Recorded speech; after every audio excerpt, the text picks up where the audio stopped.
Hello and welcome to my studio. I call it Susan's Studio Chronicles. You might wonder why I do these every week, and as a matter of fact, I've been asking myself the same question.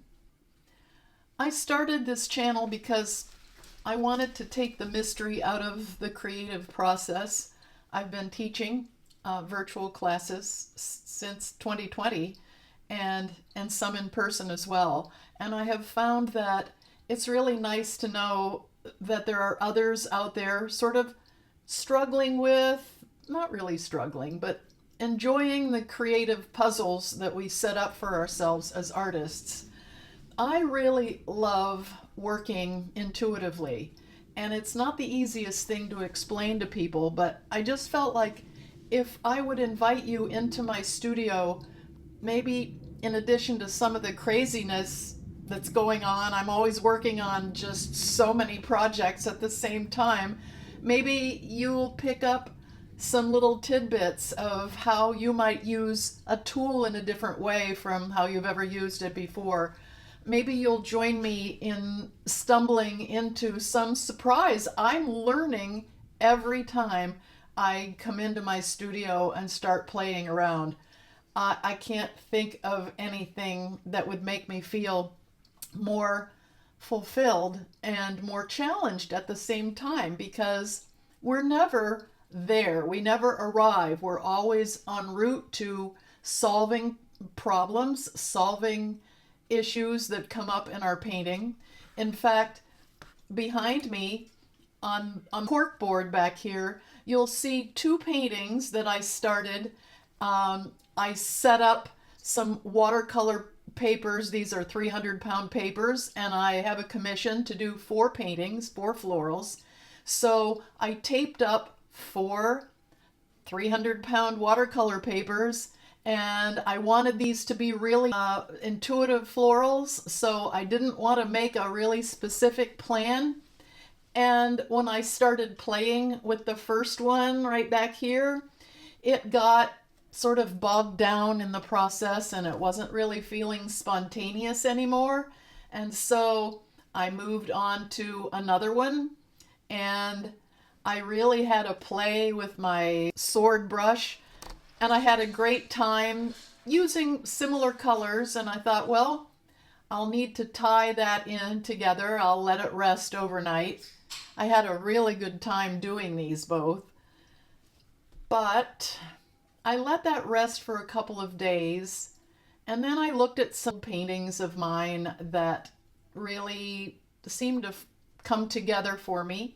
I wanted to stick with watercolor, and I thought of maybe some new approaches, so I started a couple more. Now I needed 4 in all total, and these next ones really did start to come together, and I'll show them to you just briefly.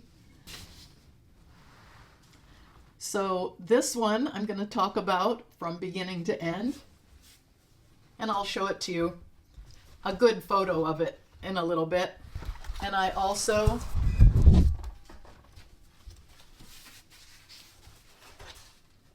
came up with this one, and these are working for me. So I'll talk about the making of these two today in this video, and these two I'm going to set aside. I think now that I have created 2 almost to completion, I'm almost ready to put my name on these that I just showed you. So I think I'm going to put these aside, circle back around. I never give up on them. There are lots more things I can do with these, but I'm thinking they may not be in this series of 4 for this client. I'm going to prepare a couple more pieces of paper and tackle those and see if I can't tie them into these 2 that I'm pretty pleased with. So stick with me.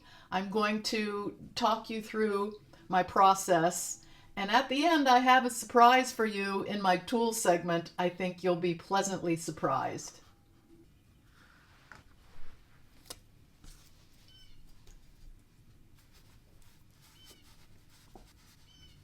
So the first thing I'm doing here is I'm just plopping some water down on my paper I want some soft edges and I want some hard edges. So I want some of the paper to be dry, some of it wet. I want to work spontaneously. So sometimes I will have wet paint into wet paint and sometimes wet paint into dry paper. And here I'm just using a number 2 drawing pencil to put some lines down just to sort of get things started. And the next thing I pick up here is going to be a graphite stick. And this graphite is meandering around in and out of wet spaces. So where it's wet, it diffuses a little bit, and where it's dry, it makes some marks. And I feel like these are, in my mind, kind of with a floral. This implies that there are vines and twigs and things going on in the background. I want this to be a very free, liberated sort of feeling when I paint these flowers. I'm going to go in closely where you can see that I'm dipping in and sort of twirling this brush around.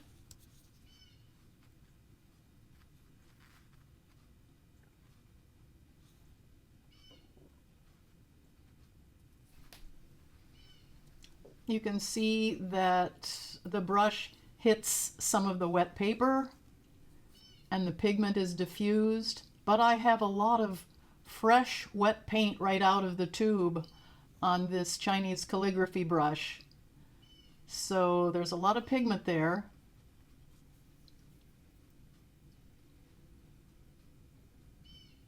And the neat thing about this brush is it comes to a really nice point, so I can kind of draw into this wet paper, this wet paint, and put some edges on this fantasy flower that I have going. I'm not using any reference material. I'm just playing. Here I've picked up my palette knife and I'm scratching into some wet paper. And because it's wet, the pigment is falling into the scratch. So it's just another way of drawing a line, and I'm kind of dragging some paint along with me to imply the edges of these flowers. It's another favorite technique that I use when I'm playing with flowers.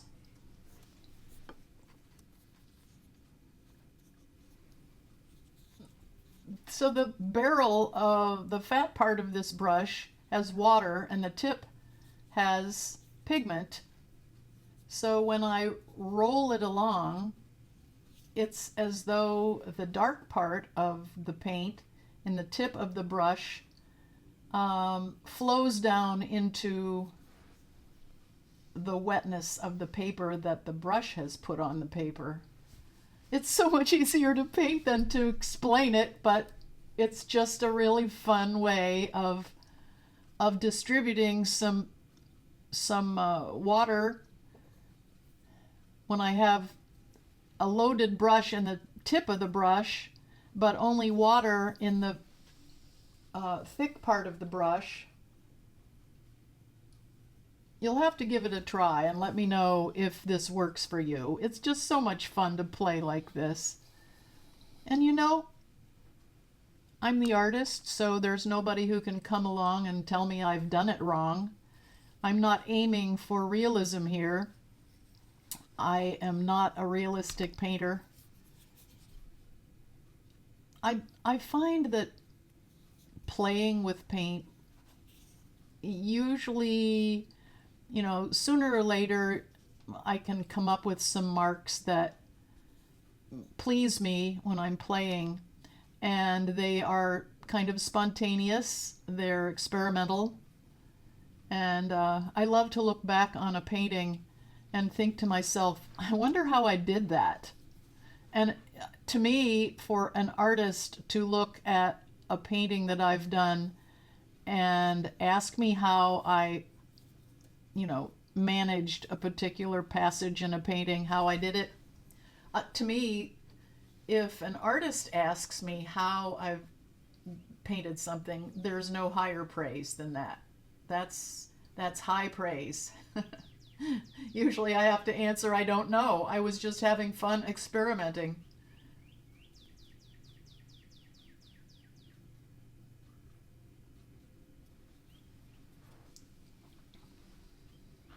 I'll zoom in a little bit so you can see some specifics here.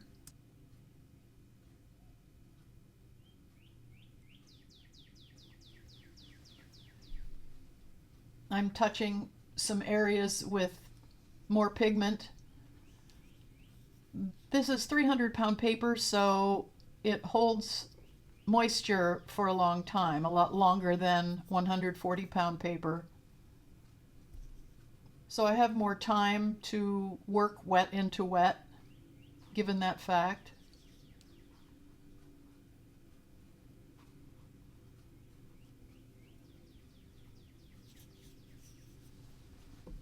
My palette has several colors of magenta, quinacridone magenta, pink, red, and it's got some carbazole violet on it. They're all very juicy because I just squirted them out on my enamel pan over here.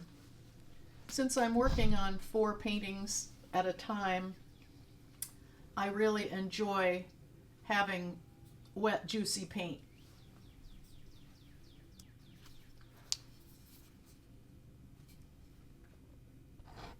As you can see, I'm scratching back in again with my palette knife. Here you can see pretty well that the paint is just falling right into that abraded mark that I'm making. I'm drawing into the paper and the paint is falling in. Every once in a while I scratch some paint away. That adds a different mark in there. And I love a variety of marks when I'm painting.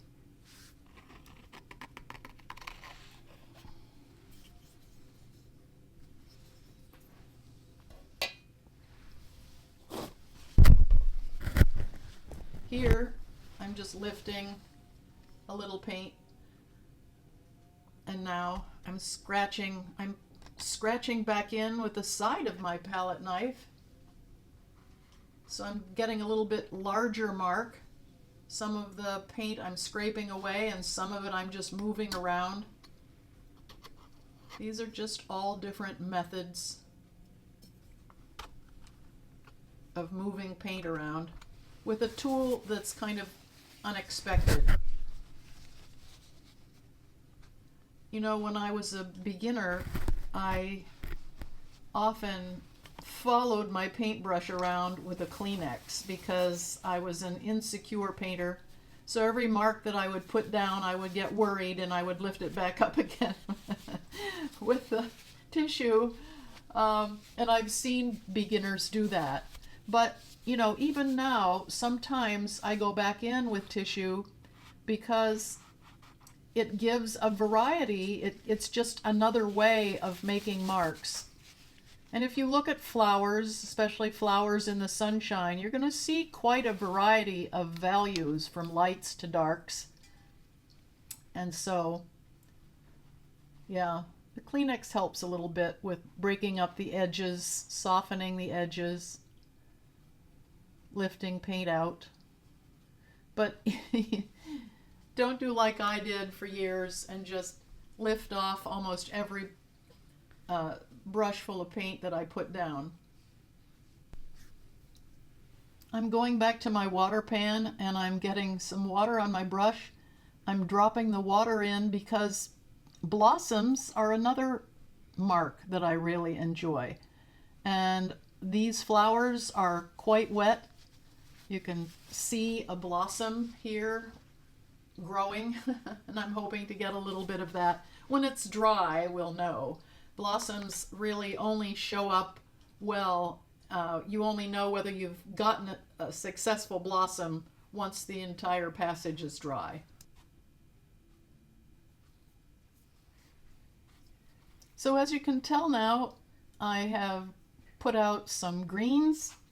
I pretty much use the same Daniel Smith greens for the most part, although I do have one additional green stuck in here. This lightest green is made by Sennelier, It's called Vert Jean Brillant. Uh, so it's yellow green, brilliant yellow green. And then I've got 3 Daniel Smith greens that I'm working with, that I usually work with. There are 3 favorites that they have been for a long time. Green gold is the second green going clockwise on my palette up there. And sap green is the third one. And dark sap green is the fourth one. To my eye, these are the most believable foliage colors. So they're my go-to colors. Here, there's a little bit of sap green on my brush, but I'm also using the Vert Jean Brillant, Sennelier's color. It's such a lovely, lemony, yellowy green.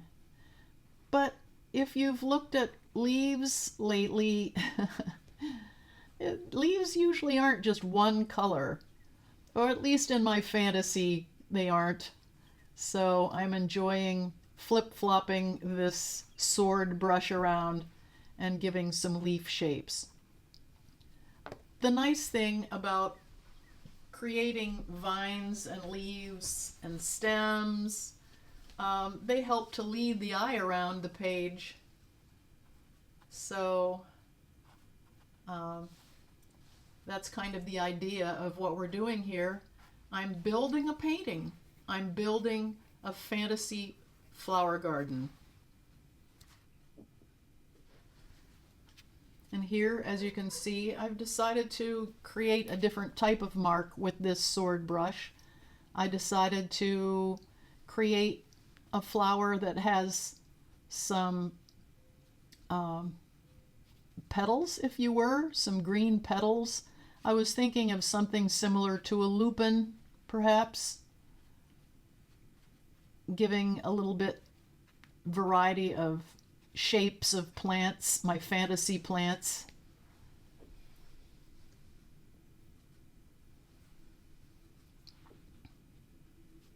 And I'm putting a few of these around this particular painting. I'll come back when these green areas are finished and I'll put some color in them.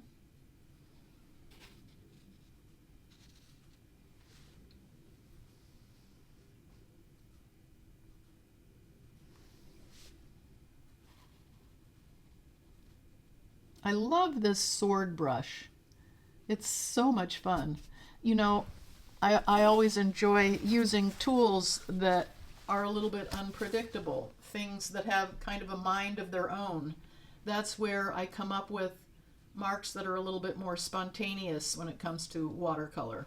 Well, when it comes to really any type of paint. One of these days, I would really like to get my oil paints out. I haven't had them out in so many years, but I have many projects going on in water media at the moment, so I don't have the time and space to get it all done at the same time. But one of these days, I would really like to do that. There's a little dry brush technique. The brush didn't have very much water in it, and I pulled it a little bit sideways and created a sparkly dry brush. And here I'm using the tip of my sword brush and giving a little bit serrated edges to this leaf shape, just for fun, something different.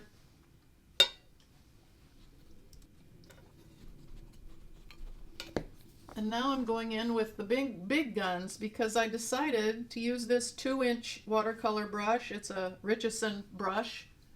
I decided I needed some larger shapes. And in a garden, it stands to reason that you would have some large leaves. I'm scratching some veins into those leaves with my palette knife. It's fun to get out a big brush.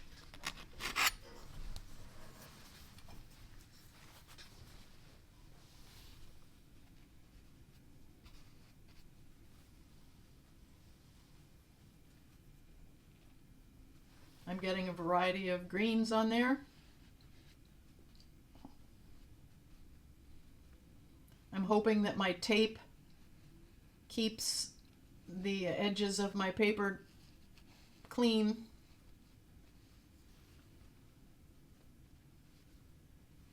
I think it will.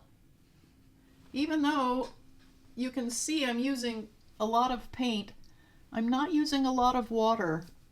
I don't use a lot of water when I paint watercolors. That's why usually I aim for this anyway. I usually try to get the value, the depth of color, the first time I go in. And it takes practice to do that, because when you paint with watercolor, it's going to get lighter as it dries. So I generally have to paint darker. It needs to be darker than I want it to be in the finished product, because, like I said, it's going to get light as it dries. And I can't tell you how many paintings over many years I've painted, and I've been so excited about the painting as I back away from it, and then I show up the next morning and take a look, and I'm profoundly disappointed, because yes, it was exciting when it was bright and beautiful, but I didn't plan for it to dry lighter, and oh my. Yes, when you paint with watercolor, if you learn the way I do by making mistakes, you're going to do that a few times before you put essentially too much paint down, and then you're pleasantly surprised that you have perhaps enough paint down when it's dry.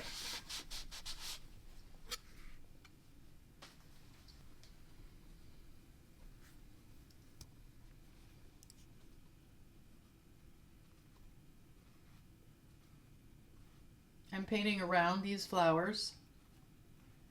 It kind of pops them out a little bit when you put something behind them. If you've never tried using a large brush, it's really fun to do this, because you can use just a little corner of the brush to cut around shapes like I'm doing here.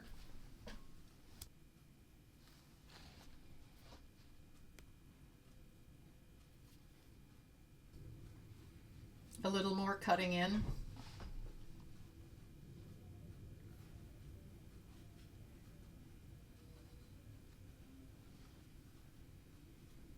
I'm moving around the page, adding some more large shapes that are supposed to represent some sort of leaf shapes, just to give the impression of some leaves behind other leaves, some stems behind other stems, kind of building a little dimension in my fantasy flower garden here. I love the combination of pinks and purples and greens.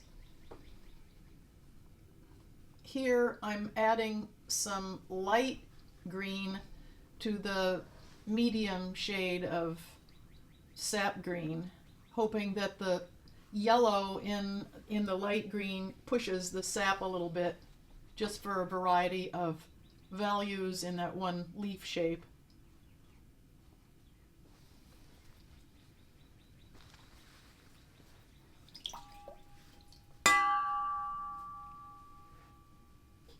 When I'm painting like this, I really lose track of time. I hit record and I dive in, and I'm always surprised when I sort of come up from air.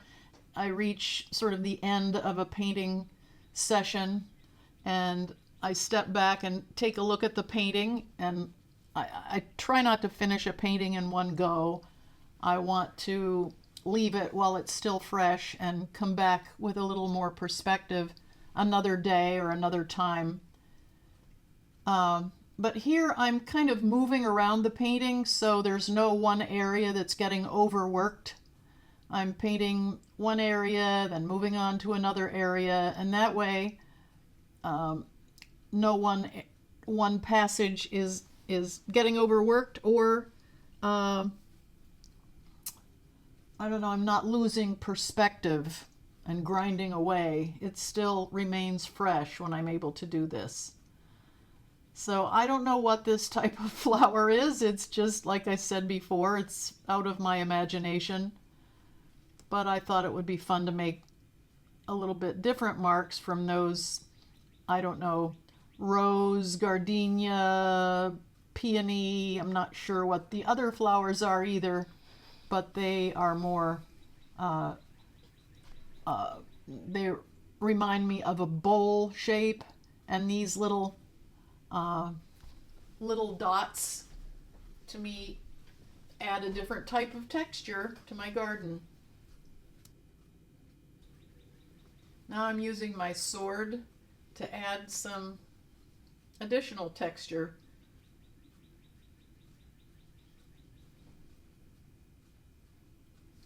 I can tell right now that I'm going to want to come back in and add some more color to these red dotted plants, whatever they are, because they don't really get me where I want to go. So I'll circle back around and add more color to those. But I like the idea of these. I should give these flowers my own pretend botanical name, I guess. Or I could ask my plant app. I think I've got an app on my phone called Plantum. I should take a picture of these and see what Plantum thinks they are. This particular painting,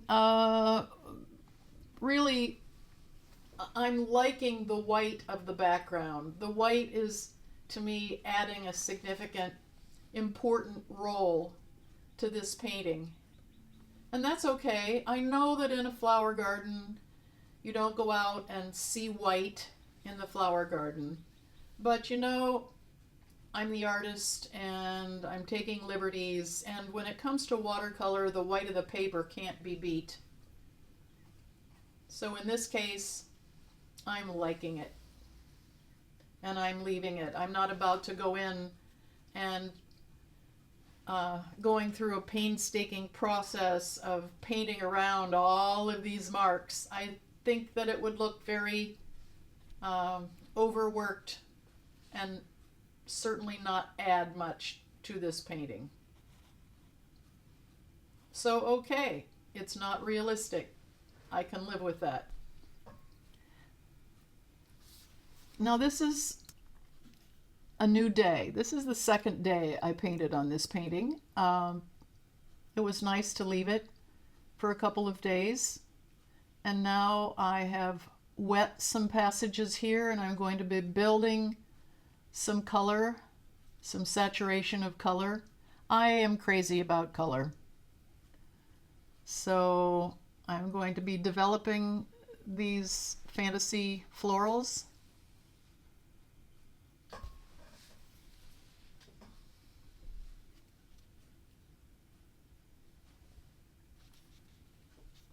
Coming up with some shapes of flowers back in here. And pretty much overall this painting, I'll be coming up with shapes.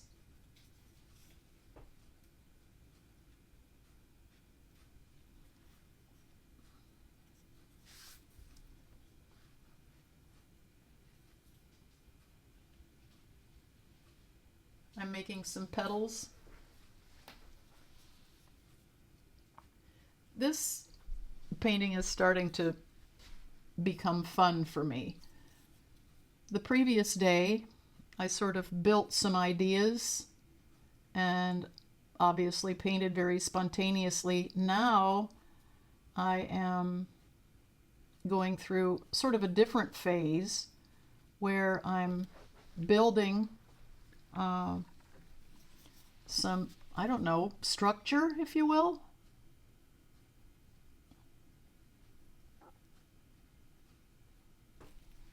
Sort of working out my shapes a little bit better with leaving some of the delicacy of the first day, yet adding a little bit more saturated color, more specific shapes.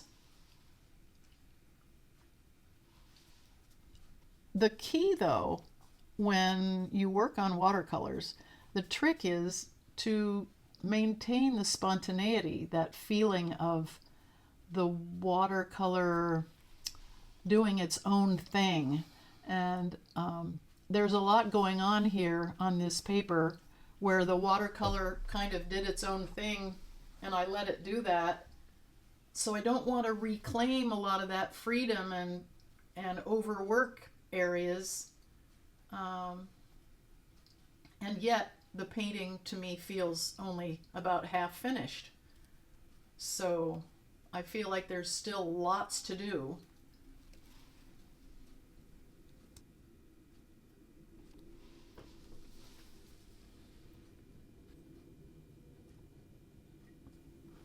Again, this is an example of this really nifty calligraphy brush.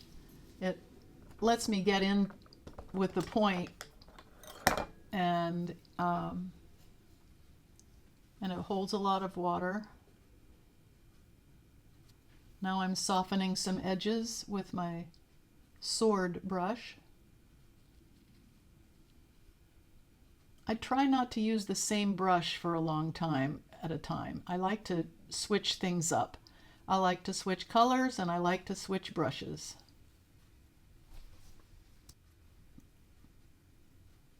I've decided that this bottom right corner needed something to be anchored. This corner needed to be anchored and go off the page, so I decided to put another flower shape down here.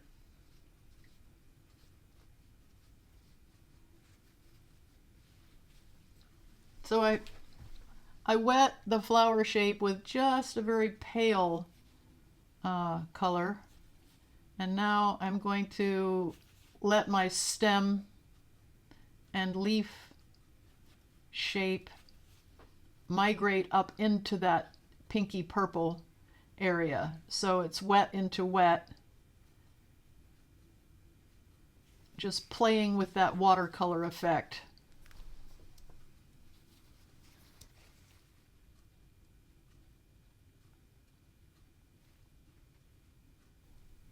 The wet into wet is always fun to do for me. That's just part of this watercolor magic. When you touch a little bit of pigment into the wet paper, it just does such beautiful things.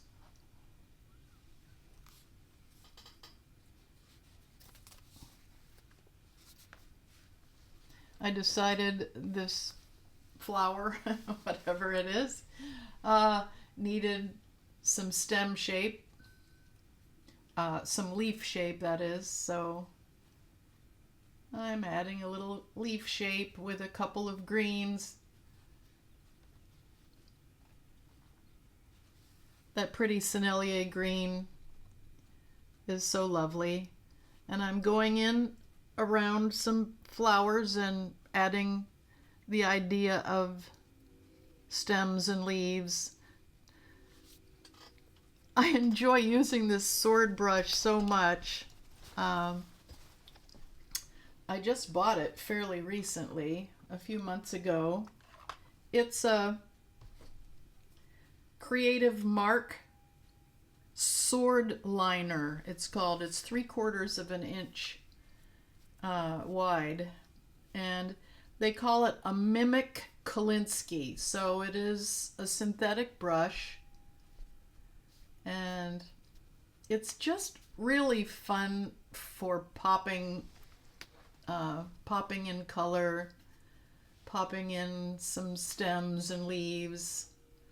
I really like this brush a lot. I'm enjoying it. It's quite affordable. I think I got it on Jerry's Artorama. Here I decided I needed a little more pop to these flowers, imaginary flowers.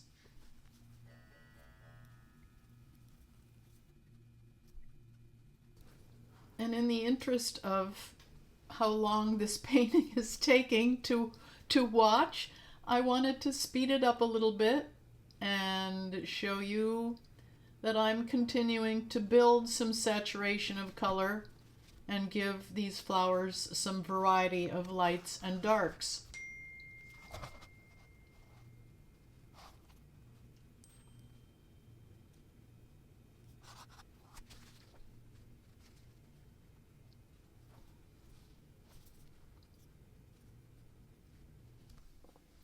At this point, I want to introduce my tool section right in the middle of my painting. I don't have much remaining with this painting, but this is really an important little tool here. And it has saved me with a lot of my watercolors. I can mix color with this, but in this case, I'm about to use it pure white. Let it dry. It dries very quickly. And then put a little color over top of it. So this is called Dr. P.H. Martin's Bleed Proof White. I'm going to drop a picture of it in here. You need this.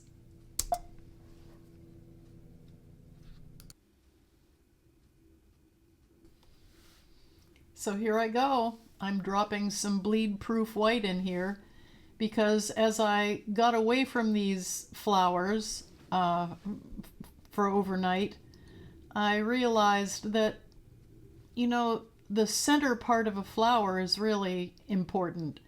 In fact, if you look at flowers, there's often a really dominant contrasting area in the center of a flower. And it's easy to paint petals, petals, petals, but in a lot of cases, in a lot of varieties of flowers, the center part of a flower takes up a lot of real estate. Think about, for instance, a sunflower. That center part that turns into seed, as most center parts of flowers do, that center part turns into a lot of sunflower seeds. The squirrels love them. They're harvesting them right out of my garden at the moment. So what I'm doing right now is I'm reclaiming the centers of some of these fantasy flowers that I've painted. I'm reclaiming them with Dr. P.H. Martin's Bleed Proof White because when it dries, I can go back and put something altogether different and contrasting into these flowers. Okay, I've laid out a little bit of yellow ochre. I'm going to put a little yellow in the centers of some of these. And I'm gradually going to build up a variety of values and colors that seem to make sense in my imagination, I guess. So starting off with a little yellow ochre to calm that bleed proof white down a little bit. And then I'm going to build up some variety. Let's see if I can go in and show you a little bit of close-up here.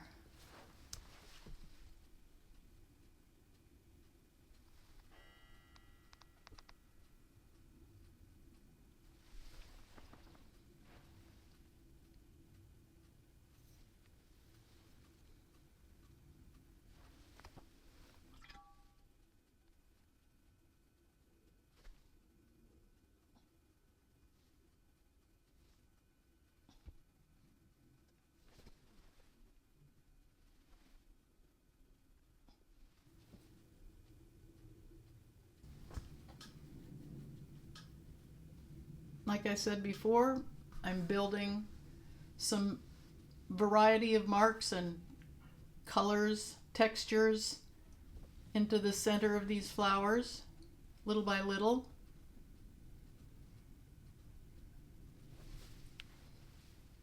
I pulled out some quinacridone burnt orange. I'm popping in here.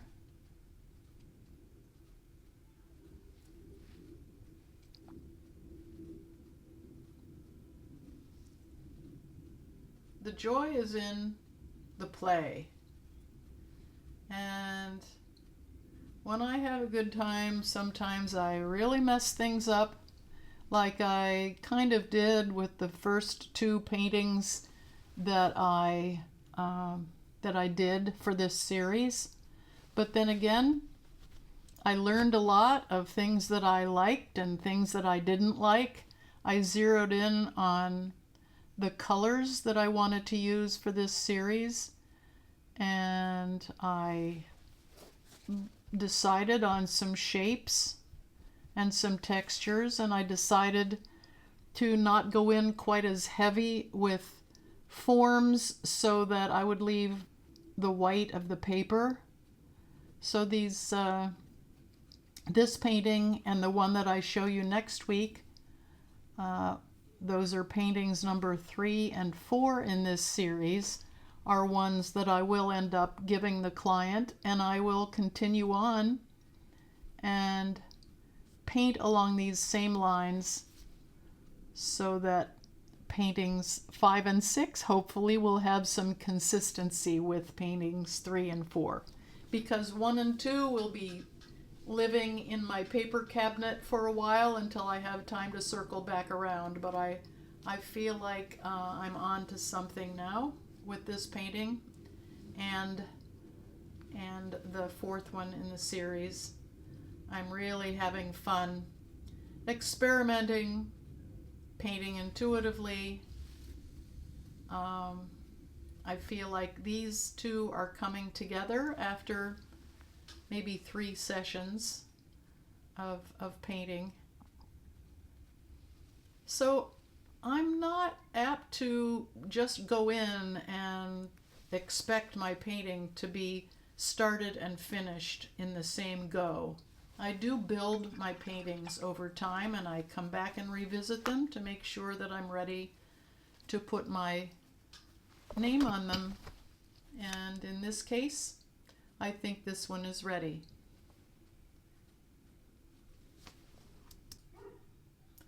Thank you for tuning in to my Studio Chronicles. I always have a lot of things going on in my studio, and I want you to know that you help me keep my hand in my creative process.